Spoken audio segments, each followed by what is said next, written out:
क्या हाल है प्यारे विद्यार्थियों, आप सभी का स्वागत है इस चैनल पर भी और क्लास 10th के अंदर भी। तो एक थोड़ी सी एक्साइटमेंट भी है, थोड़ा डर भी है। मैं ये इंश्योर करूँगा इस वीडियो के अंदर कि आपका सारा डर ख़त्म हो जाए और एक्साइटमेंट जो है क्लास 10 के लिए बनी रहे। बहुत सारे डाउट्स होंगे आपको कि यार ओलंपियाड्स, एनसीईआरटी, बोर्ड एग्जाम में आते ही एकदम रिलेटिव्स वगैरह हम अभी वैकेशन एंजॉय कर ही रहे थे और बीच में जो है बार बार ये सवाल आ रहे रिलेटिव्स के, आस पड़ोस में टीचर्स के भी कभी कॉल आ जाता है कि यार बोर्ड एग्जाम है, बोर्ड एग्जाम है। सिर्फ ये वर्ड बहुत प्रचलित हो चुका है कि बोर्ड एग्जाम है, साथ में अपन ये फाउंडेशन वर्ड भी बहुत सुना है। बहुत सारे डाउट्स होंगे आपको इस वीडियो के अंदर, मैं इंश्योर करूँगा कि पूरे के पूरे क्लियर हो जाए आपके।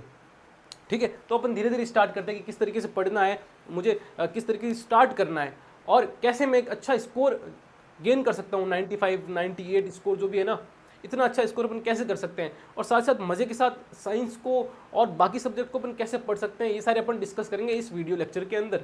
ठीक है, मेरा ना अगर नाम बताऊँ, मैं इंट्रोड्यूस करूँ मेरे सेल्फ को, तो मेरा नाम केपी सर है। ठीक है, मैंने भी अपने बोर्ड एग्जाम से बहुत अच्छे मार्क्स अचीव किए थे, 92 अचीव किए थे। उस समय ठीक ही होते थे, 3-4 साल पहले बात करूँ तो मैं 3-4-6-7 साल हो गए अब तो। ठीक है ना, तो अच्छे मार्क्स थे, लेकिन मेरे जैसे एवरेज स्टूडेंट के लिए बहुत अच्छे मार्क्स थे, क्योंकि मेरे हमेशा जो मार्क्स आते थे वो 80-80 के आसपास, 75 के आसपास मार्क्स आते थे और मैंने काफ़ी अच्छा स्कोर किया था बोर्ड एग्जाम के अंदर। और बिना डरे मैंने साल भर बहुत अच्छे से अपने उनको मेंटेन किया। ठीक है ना, मैंने स्पोर्ट्स भी ज्वाइन किया था और बाकी जो एक्स्ट्रा करिकुलर एक्टिविटीज़ होती है वो सब भी मैं मेंटेन करके चल रहा था। उसके बावजूद भी मैंने मार्क्स अच्छे अचीव किए। क्या स्ट्रेटेजी मैंने अपनाई थी वो मैं इस लेक्चर के अंदर डिस्कस करूँगा। देखो, सबसे पहले अपने पास है ना बोर्ड एग्ज़ाम, ये है। बात करूँ, ये जो हमारा टॉपिक है कि हम 10th क्लास में आ चुके हैं और हमारे पास अब जो प्रेशर आ रहा है वो बोर्ड एग्जाम का आ रहा है। ठीक है, साथ ही साथ एनटीएससी का एग्जाम भी होता है, ओलंपियाड के एग्जाम भी होते हैं, पर्टिकुलर सब्जेक्ट के लिए एग्जाम होता है। एनसीईआरटी, अगर एनटीएससी की बात करूँ तो ये भी अपने 10th क्लास के अंदर अच्छा एक कॉम्पिटिटिव एग्जाम होता है नेशनल लेवल के अंदर बात करूँ तो। ये सब चीज़ों अपन कब कवर कर सकते हैं, ये और बोर्ड एग्जाम के साथ साथ ये कुछ एग्जाम्स होते हैं जिनको कवर करने के बाद एक अपन को कॉन्फिडेंस भी आता है, सोसाइटी के अंदर रिस्पेक्ट मिलती है, टीचर्स के अंदर, स्कूल के अंदर, और जो हमारी नॉलेज की है, जो गेन की है, उसको और गेन करने का, स्टडी की अगर लाइन की अगर बात करूँ तो और उसको अचीव करने का मन भी बहुत अच्छा करता है कि यार अपन एग्जाम निकालते जा रहे हैं, एनटीएससी का, ओलंपियाड का एग्जाम निकालते, तो आगे जो एंट्रेंस एग्जाम होने वाले हैं आपके, वो सब कवर करने के लिए आपको एक मोटिवेशन मिलता है और अपने अंदर जो भी एक जज्बा क्रिएट होता है कि हाँ, मैं स्टडी के अंदर बहुत अच्छा स्कोर कर सकता हूँ, मैं इसमें बहुत आगे जा सकता हूँ। ठीक है, और पढ़ने के अंदर भी धीरे धीरे हमको मज़ा आने लगता है जब अपन ऐसे कॉम्पिटिटिव एग्जाम्स क्लियर करते हैं, क्रैक करते हैं, तो है ना। तो समझते हैं अपन किस तरीके से अपन ये सारी चीज़ें अपन कवर करेंगे। सबसे पहले देखो, इसको ध्यान से पढ़ो।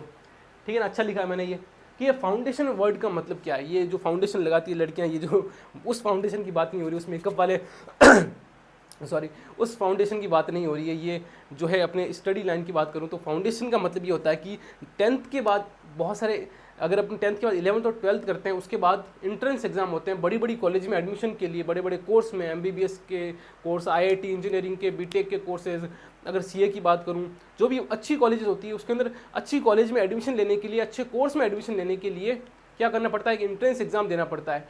उस इंट्रेंस एग्जाम काफ़ी टफ लेवल का होता है और ज़्यादातर वो बच्चे क्रैक कर पाते हैं जिनका फाउंडेशन यानी कि 9th-10th जो बेसिक लेवल है, फाउंडेशन का मतलब जो नींव है, नींव अच्छी होने से क्या होगा कि वो कॉन्सेप्ट 11th-12th में अच्छी तैयारी कर पाते हैं, कॉन्सेप्ट जल्दी समझ में आते हैं, क्योंकि आपने बहुत सारी चीज़ें पढ़ चुके हैं, अपने कॉन्सेप्ट क्लियर कर चुके हैं। तो जब कंपटीशन एग्जाम की टीचर तैयारी करा रहा होता है कोचिंग इंस्टीट्यूट में बड़े बड़े, तो वहाँ पर छोटी छोटी चीज़ों को लेकर बातें नहीं होती है, क्योंकि सिलेबस बहुत वास्ट होता है। तो सिर्फ उन्हीं बच्चों को चीज़ें समझ में आती है जो अपनी नींव मजबूत कर चुके होते हैं, जिनके कॉन्सेप्ट क्लियर होते हैं।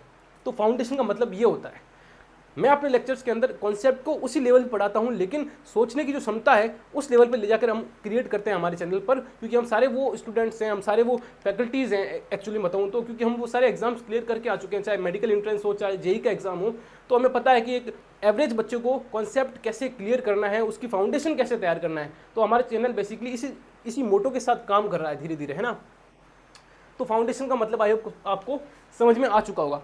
अब भैया हमको ये बताओ कि यार हमारे जो बोर्ड एग्जाम है, इस बोर्ड एग्जाम का जो भी हमको तैयारी करनी है, जो साल के एंड में एग्जाम होने वाला है, हमें क्या करना है, उसका क्या है, मटेरियल तैयार करना है। मटेरियल क्या होने वाला है, हम क्या क्या पढ़े, कौन से नोट्स पढ़े, कौन सी बुक्स पढ़े और लेक्चर्स कहाँ से ले। देखो, 3 चीज़ें मैं आपको बता दूँ। मैंने जो भी एग्जाम्स बताया, आपके बोर्ड एग्जाम हो, चाहे एनसीईआरटी हो, चाहे ओलंपियाड हो, जो भी एग्जाम हो, कोई भी कॉम्पिटेटिव एग्जाम हो, उनके लिए 3 चीज़ें मैं इंपॉर्टेंट बताऊँगा आपके लिए। सबसे पहले अपने पास आता है कि अपने नोट्स से पहले अपना लेक्चर। दूसरा अपने पास क्या होगा, उस लेक्चर से क्या बनाए हमने, नोट्स बनाए। साथ में अपने कॉन्सेप्ट को क्लियर करने के लिए, शार्प करने के लिए हमने क्या लगाए, हमने लगाए क्वेश्चंस। जब आप अच्छे क्वेश्चंस प्रैक्टिस करोगे, अगर मैं साइंस और मैथ की बात करूं तो जिस लेवल पर जाकर अच्छे क्वेश्चन प्रैक्टिस करोगे, जितने अच्छे क्वेश्चन प्रैक्टिस करोगे, आपके कॉन्सेप्ट यानी आपका फाउंडेशन उतना ज़्यादा स्ट्रांग होता जाएगा। ठीक है, तो अब इन तीनों चीज़ों को डिटेल पे बात करते हैं। सबसे पहली जो बात होगी वो होगी अपनी लेक्चर, यानी कि जो चीज़, जो कॉन्सेप्ट है बेसिकली हमारे एनसीईआरटी के अंदर, हमारे सिलेबस के अंदर, जो चीज़ साइंस और मैथ की बात करूँ तो खुद से पढ़कर बहुत मज़े तरीके से समझ में नहीं आएगा। या स्कूल अगर आप जा रहे हैं, स्कूल दिल्ली जाते हैं, तो वहाँ पर मान लो साइंस और मैथ आपको उस फाउंडेशन लेवल पर तैयार नहीं कराई जा रही है, बोर्ड एग्जाम के लिए सीरियस होकर तैयारी नहीं कराई जा रही है, तो अब क्या करेंगे? बच्चा दो चीज़ें करता है, या तो वो किसी ऑफलाइन इंस्टीट्यूट में एडमिशन लेता है या किसी होम ट्यूटर ज्वाइन करता है। ठीक है, किसके लिए? लेक्चर लेने के लिए, उस कॉन्सेप्ट को समझने के लिए। फिर वहाँ से वो क्या बनाता है? नोट्स बनाता है। अब या तो वो होम ट्यूशन ज्वाइन करेगा, या फिर आजकल जो नया ट्रेंड है, जो इजी ट्रेंड है, वो है लेक्चर ऑनलाइन यूट्यूब पर, या फिर कोई बैच परचेज करके। मैं आपको पर्सनली सजेस्ट करूंगा कोई बैच मत ज्वाइन करो, यूट्यूब पर सब कुछ अवेलेबल है। अगर आपके पास क्या है, निरंतरता, कंसिस्टेंसी है, तो आप अच्छे से ये अचीव कर सकते हैं। मेरे साथ बैठिए, मैं रेगुलर आपके साथ बना रहूँगा जब तक आपका एग्जाम नहीं हो जाता। सारे नोट्स, लेक्चर, ठीक है, और नोट्स की जो पीडीएफ होगी मेरे लेक्चर की, वो सब आपको डिस्क्रिप्शन में मिल जाएगी आसानी से। तो लेक्चर आपने लिया, सबसे पहले उस टीचर से आपने उस कॉन्सेप्ट को पढ़ा, साथ में आपने एनसीईआरटी पढ़ी, क्योंकि सारा खेल इसका है। इस बुक को समझने के लिए लेक्चर लेना बहुत इंपॉर्टेंट है। अगर साइंस मैथ की बात करूं तो क्योंकि एनसीईआरटी की जो लैंग्वेज है, अगर साइंस, क्योंकि पर्सनली मैं साइंस पढ़ाता हूं, तो अगर एनसीईआरटी की जो लैंग्वेज है वो आसानी से समझ में नहीं आती, उसके कॉन्सेप्ट, तो जो ऑलरेडी एग्जाम्स निकाल चुके, बड़े बड़े टीचर मैं निकाल चुका हूं, तो मुझे पता है कि वो कॉन्सेप्ट क्या ना क्या चाह रहा है, मुझे एक्सपीरियंस है, तो मैं उस कॉन्सेप्ट को बहुत आसान तरीके से, ईजी वे में आपको मैं समझा सकता हूँ। ठीक है, तो आपने सबसे पहले क्या लिया? लेक्चर लिया, और साथ में क्या बनाया आपने? नोट्स।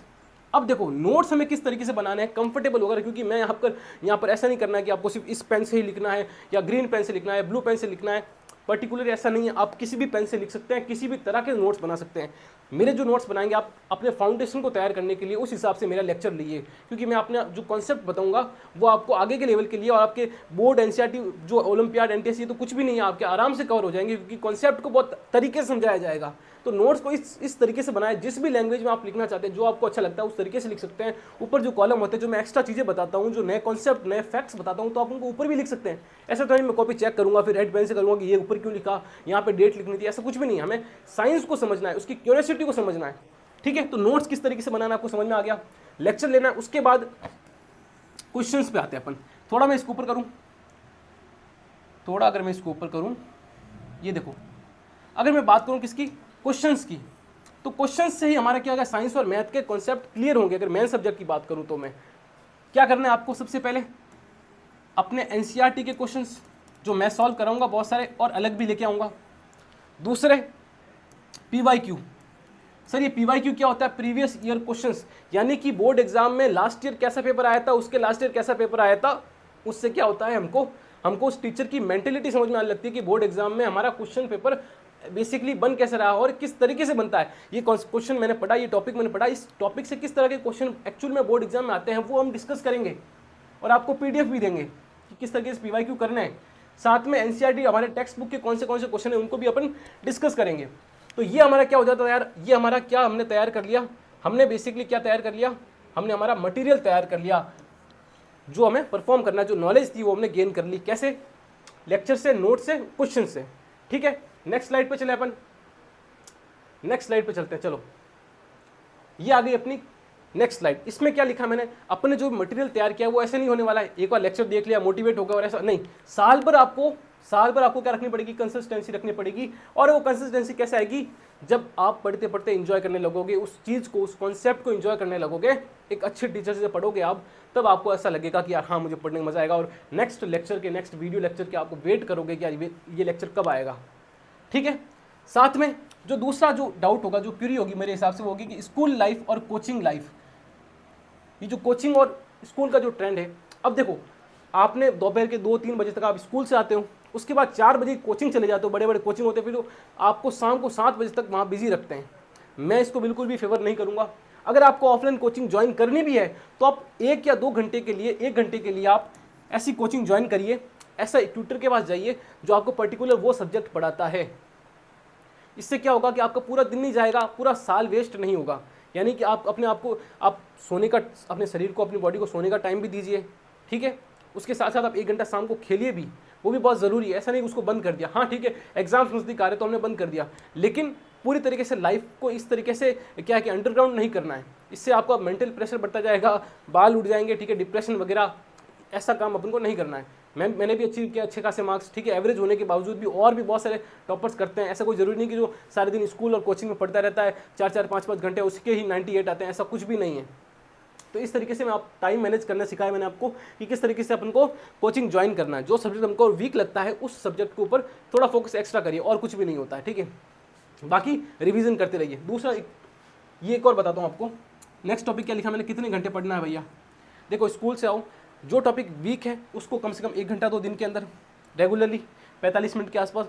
थोड़ा कम वीक है तो उसको अल्टरनेट डे पर पढ़ो। जैसे आप मान लो आपको संस्कृत, हिंदी, इंग्लिश वगैरह थोड़े अच्छे कैसे आते हैं तो आपने स्कूल में पढ़े, उसके बाद हफ्ते में 1 से 2 बार आप अगर स्टार्टिंग से पढ़ रहे हो तो उनको रिवाइज करते रहिए बस। और जो मेन सब्जेक्ट है उनके ऊपर थोड़ा 1 से 2 घंटे आप रेगुलर जो है 2 से 3 घंटे की पढ़ाई करिए। 2 से 2, अगर आप अभी एवरेज अभी अगर बात करें, स्टार्ट हो रहा है धीरे धीरे आप स्टार्ट करो तो 2 घंटे की पढ़ाई इनफ है। जो सेल्फ स्टडी की बात करो तो 2 आवर्स के लिए आप क्या कर सकते हैं, सेल्फ स्टडी कर सकते हैं। जो अपने चीज़ कॉन्सेप्ट पढ़ा है उसको एक बार रिवाइज करने के लिए, जो स्कूल में पढ़ा है, जो मैंने सर के से लेक्चर लिया है, या कभी कहीं ऑफलाइन कोचिंग ज्वाइन की है या किसी ट्यूटर के पास जाते हो तो वहाँ से अपन जो भी पढ़ा है वो घर आके आप क्या कर सकते हैं, उनके क्वेश्चन प्रैक्टिस कर सकते हैं, उस कॉन्सेप्ट को रिवाइज कर सकते हैं ना। दूसरा एक और टॉपिक मैं यहाँ पे लिख देता हूँ आपके लिए। दूसरा कौन सा टॉपिक सर, रिवीजन के लिए। कौन सा, रिवीजन। ये बहुत इंपॉर्टेंट है। जो कॉन्सेप्ट मैंने 1 महीने पहले पढ़ा था अब उसको वापस रिवाइज कैसे करें सर। उसको रिवीजन करने का सबसे अच्छा तरीका मैं बताता हूँ। जो आपने कॉन्सेप्ट पढ़ चुके हैं चैप्टर को, क्या करिए, डायरेक्ट उसके क्वेश्चंस उठाइए, टेक्स्ट बुक के क्वेश्चन उठाइए और उनको क्वेश्चन को करना स्टार्ट करिए। अगर आपसे, अब देखिए आपने 10 क्वेश्चन किए और आपको लगभग चैप्टर के सारे क्वेश्चन हो रहे हैं, लेकिन 3-4 क्वेश्चन ऐसे थे जो आपसे, 3 से 4 क्वेश्चन ऐसे थे जो आपसे नहीं बने।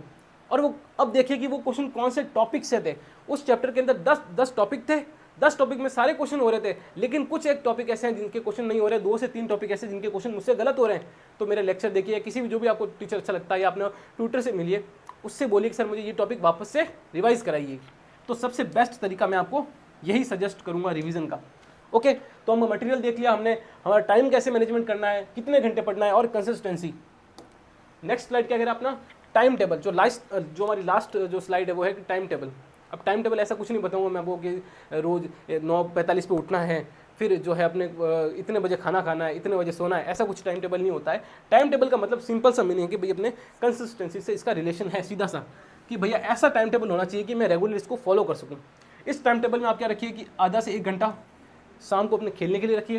दोपहर में जब आप स्कूल से आते हैं तो कम से कम हाफ आवर से लगाकर हाफ आवर या 45 मिनट के लिए आप क्या करिए, एक अच्छी सी स्लीप लीजिए दोपहर के अंदर। शाम को 1 घंटा खेलिए। और दोपहर या नाइट शिफ्ट में अगर बात करूं, रात के समय आप क्या कर सकते हैं, 2 घंटे की पढ़ाई कर सकते हैं आराम से। या आपको अगर सुबह, मैं सबसे अच्छा तरीका बताऊं तो आप सुबह अगर जल्दी उठते हैं, 6 बजे उठते हैं, तो 1 घंटे की पढ़ाई आपने सुबह, अभी की बात करूं तो 1 घंटे की पढ़ाई आपने क्या कर ली, सुबह उठकर 6 बजे उठ के 7 बजे आप स्कूल के लिए रेडी होते हैं, तो 1 घंटे के लिए वहाँ आपने स्टडी कर ली। सुबह का वक्त होता है, अच्छे से रिविजन हो सकता है, तो उस समय पढ़ाई कर सकते हैं आप। 1 घंटा जो आप सोने से पहले पढ़ाई कर सकते हैं। अभी के लिए बात करूँ, धीरे धीरे इस टाइम को आप इंक्रीज करते जाएंगे। थोड़ा उठना जल्दी करेंगे, उसके बाद थोड़ा सोना आप लेट करेंगे, उस समय दोपहर में थोड़ा कम खाएंगे ताकि नींद कम आए। धीरे धीरे टाइम को आप 2 से 4 घंटे पे ले जाएंगे। जैसे जैसे अपना बोर्ड एग्जाम नज़दीक आएगा, 3 महीने 4 महीने ही रहेंगे बोर्ड एग्जाम को, तो 2 घंटे से इसको क्या करेंगे आप, शिफ्ट करके 4 घंटे कर लेंगे। अगर कंसिस्टेंसी के साथ आप 4 या 2 घंटे इस तरीके से पढ़ते हैं तो आपको कोई नहीं रोक सकता अपने कॉन्सेप्ट को क्लियर करने से, या फिर बड़ा सा बड़ा कॉम्पिटिशन एग्जाम कोई भी हो, ऐसा कुछ भी नहीं है जो हम कर नहीं सकते। तो आई होप मैंने जितनी भी आपको लेक्चर्स बताए, ये थोड़े इमेज भी जोड़ता रहता हूँ, ठीक है ना। तो टेंशन लेने की जरूरत नहीं है। जो हुआ बना रखा है सोसाइटी ने आसपास में कि यार बोर्ड एग्जाम है, ऐसा कुछ भी नहीं है। कि एग्जाम है जो कि बस ये होता है कि हम बाकी वाले जो एग्जाम्स होते हैं अपने स्कूल में देते थे, जो ये बोर्ड एग्जाम है हम किसी दूसरी स्कूल में जाकर देंगे। पेपर कौन बना रहा है, इंसान ही बना रहा है, एलियंस तो बना नहीं रहे, ठीक है ना। ऐसा कुछ नहीं होगा, उसी सिलेबस से आएंगे, हम देख लेंगे PYQ से कि भाई पेपर किस लेवल का बन रहा है, उस हिसाब से थोड़ी एक्स्ट्रा मेहनत करेंगे तो हमारे मार्क्स आ जाएंगे, ठीक है ना। तो ऑल द वेरी बेस्ट आपको। मेरे हिसाब से जितनी भी नॉलेज जो मैंने दी है, थोड़ा आपका टेंशन फ्री हुआ होगा माइंड। अपन धीरे धीरे स्टार्ट करेंगे, कोई लोड लेने की ज़रूरत नहीं है, ठीक है, पॉजिटिवली स्टार्ट करेंगे। All the very best. थोड़ा वैकेशन एंजॉय करो, अभी मज़े करो। ग्रेट।